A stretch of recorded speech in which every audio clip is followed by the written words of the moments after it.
कियान अभी उस मेल के बारे में सोच ही रहा था कि तभी उसने सोचते हुए खुद से कहा, श्लोक पटेल और ललित परिहार, बहुत छुप छुप कर खेल लिया तुम दोनों ने, अब सामने से खेलते हैं। यह कहते हुए उसके होठों पर एक डेविल स्माइल थी।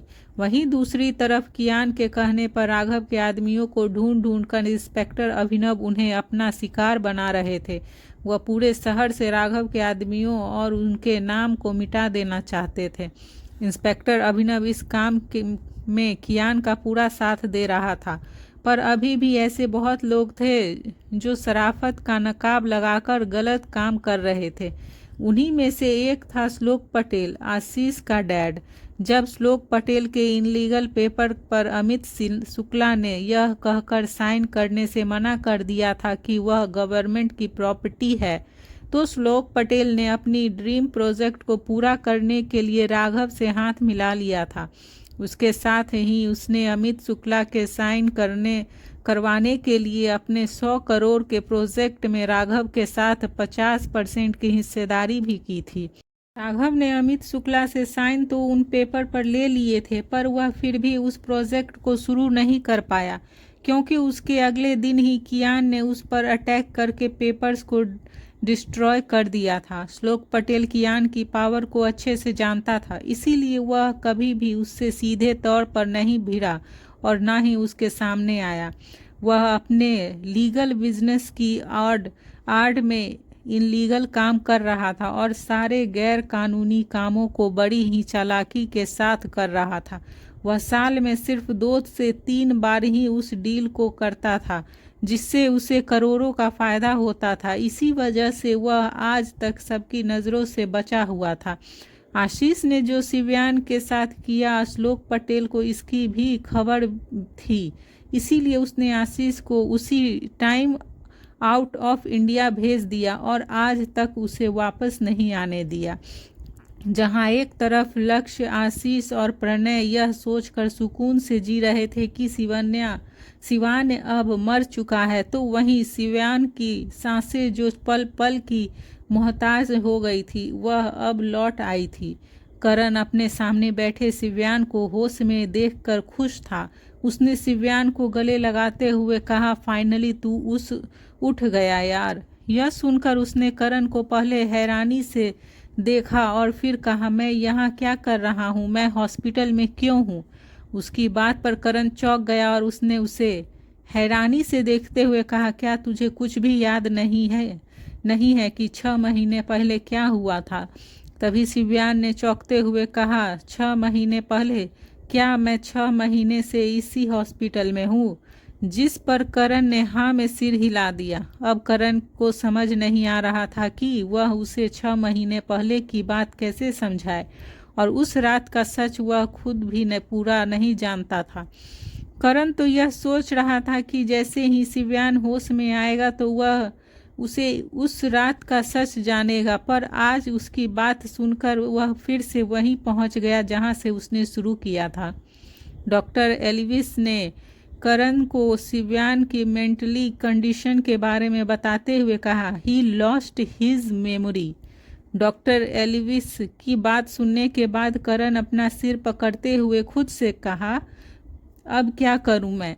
क्या कियान को शिव्यान के बारे में बताऊं? अगर नहीं भी बताऊंगा तो भी उसे शिव्यान के बारे में पता चल ही जाएगा, पर कियान के सवालों का जवाब कौन देगा? मैं तो खुद भी पूरा सच नहीं जानता। करण के पास अपने सवालों का कोई जवाब नहीं था। शिव्यान ही उसकी आखिरी उम्मीद था और आज वह उम्मीद भी टूट गई थी। यह सोचते हुए वह उस दिन को याद करने लगा जिस दिन इसकी शुरुआत हुई थी। फ्लैशबैक 6 महीने पहले। उस दिन शिव्यान के जाने के बाद करण के पास उसके घर से फ़ोन आया और उसके डैड ने उसे कॉल कर कुछ ऐसी बातें कही जिससे करण ने गुस्से में कॉल कट कर दिया और ड्रिंक करने लगा। करण और प्रणय दोनों एक साथ बैठे ड्रिंक कर रहे थे कि तभी लक्ष्य और आशीष ने उसके पास आते हुए कहा, हम क्लब जा रहे हैं, तुम दोनों साथ चल रहे हो? उसके पूछने पर दोनों ने न में सिर हिला दिया और ड्रिंक करने लगे। प्रणय के बार बार मना करने पर भी करण ने बहुत ज़्यादा ड्रिंक कर ली थी और वह काउंटर के पास ही बेहोश हो गया था। उसके बाद क्या हुआ करण को कुछ याद नहीं था। उसके बाद उसे तब होश आया जब उसने प्रणय के चिल्लाने की आवाज़ सुनी। प्रणय लक्ष्य और आशीष को कियान से सब कुछ बताने की धमकी दे रहा था, पर लक्ष्य और आशीष ने उसे अपनी दलीसों से चुप करा दिया था। करण यह सब देखकर पूरे होश में आ गया था। उसकी आंखों के सामने वे दोनों शिव्यान को गाड़ी में डालकर प्रणय को समझाने के लिए चले गए। लक्ष्य ने प्रणय को समझाते हुए कहा, अगर कियान को शिव्यान के बारे में पता चला तो वह हमें सफाई देने का एक मौका भी नहीं देगा और हमें मार डालेगा। उसका साथ देते हुए आशीष ने भी कहा, देख, हम शिव्यान को मारना नहीं चाहते थे, पर अगर उसने होश में आने के बाद अपना मुंह खोला तो हम सब उसके भाई के हाथों मारे जाएंगे। प्रणय उसकी बातें सुनकर चुपचाप सिर झुकाए खड़ा था। इस बार न उसने उसकी बातों का विरोध किया और न ही सपोर्ट किया। जब वे दोनों प्रणय को समझा रहे थे तभी करण ने शिव्यान को कार से निकाल लिया था। उस रात उसने शिव्यान को बचा तो लिया था, पर उसने ज़्यादा देर तक उसे वहां रखने नहीं दिया और अगली सुबह होने से पहले ही उसने अपने कॉन्टैक्ट यूज़ करके शिव्यान को पहले मुंबई और उसके बाद लंदन भेज दिया। रात का सच उसे नहीं पता था। शिव्यान के कोमा में जाने से वह घबरा गया था। इस हालत में शिव्यान को कियान के सामने लाना मौत को दावत देने जैसा था। इसीलिए उसे जो समझ आ रहा था उसने उस रात वही किया। Flashback and.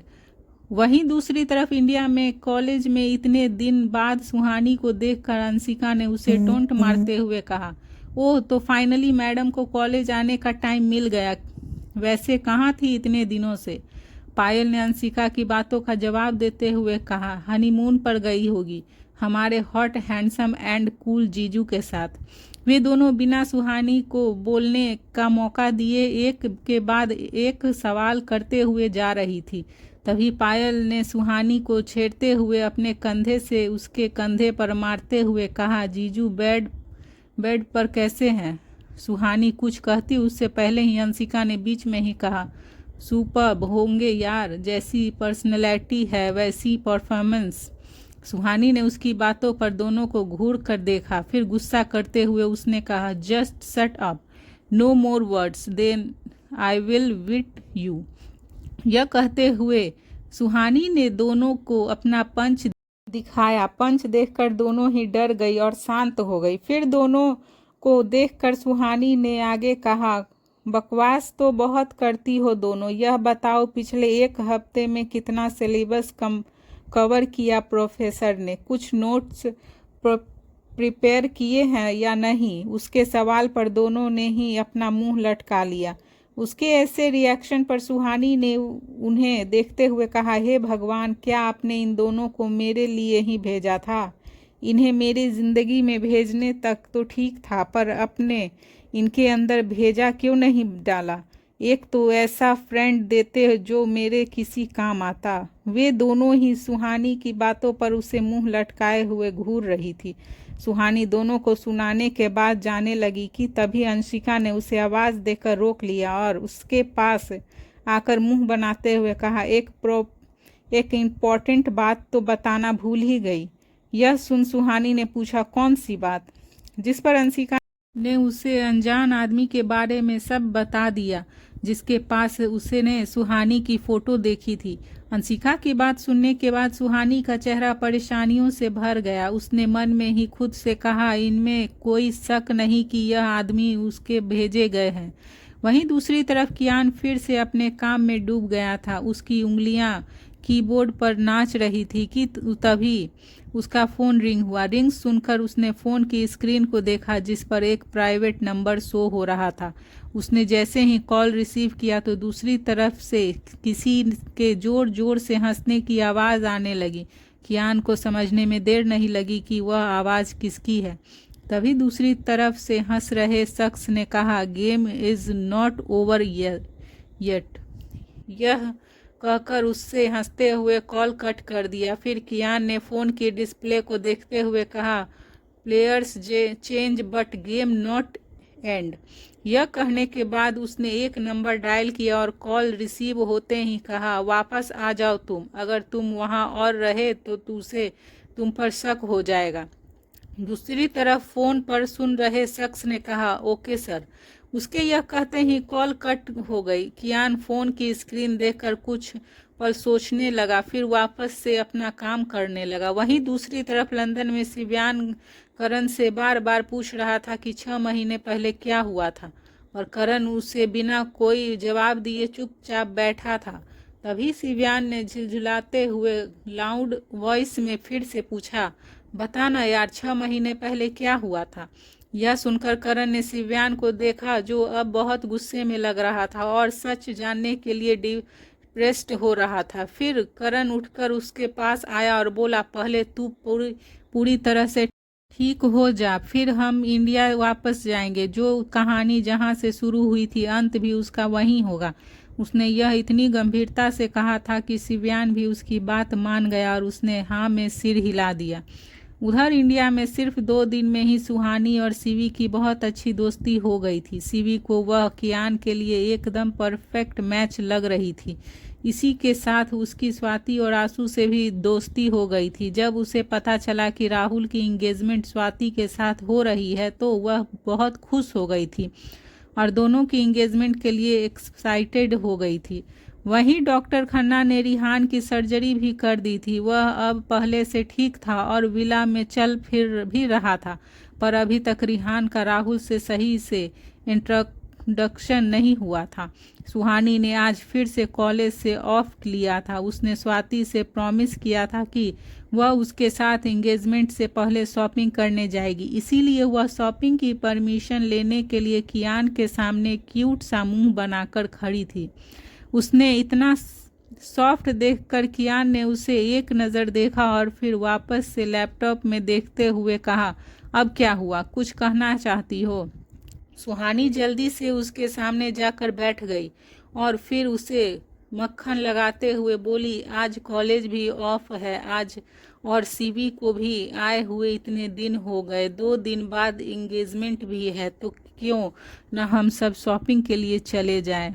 कियान ने लैपटॉप से नज़र हटाई और उससे देखते हुए कहा, तो तुम्हें शॉपिंग पर जाना है।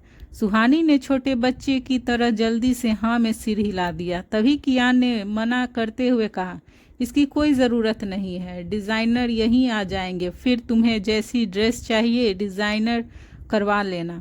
यह सुनकर उसे गुस्सा आ गया और उसने लैपटॉप को बंद कर दिया। कियान उसकी इस हरकत पर उसे देखने लगा तो सुहानी ने भी उसे नज़रें मिलाते हुए कहा, डराइए मत आप मुझे, मैं अब आपसे नहीं डरती, मैंने कह दिया कि मुझे शॉपिंग जाना है तो बस जाना है। यह कहते हुए उसने मुंह घुमा लिया और हाथ बांधकर बैठ गई। कियान एक्सप्रेशनलेस होकर उसे ही देख रहा था। सुहानी गुस्से में मुंह फुलाए बैठी थी। उसके फूले हुए गाल बहुत क्यूट लग रहे थे। उसे देखते हुए उसने लैपटॉप साइड में रखा और उसकी बाह पकड़कर उसे अपने करीब कर लिया। फिर उसे पीछे से ही अपनी बाहों में भरते हुए उसके कंधे पर अपना सिर रख दिया। सुहानी अभी भी गुस्से में थी और उससे छूटने की लगातार कोशिश कर रही थी, पर कियान पर उसकी कोशिशों का कोई असर नहीं हो रहा था। तभी उसने सुहानी के गाल खींचते हुए कहा, अच्छा ठीक है, तुम जा सकती हो।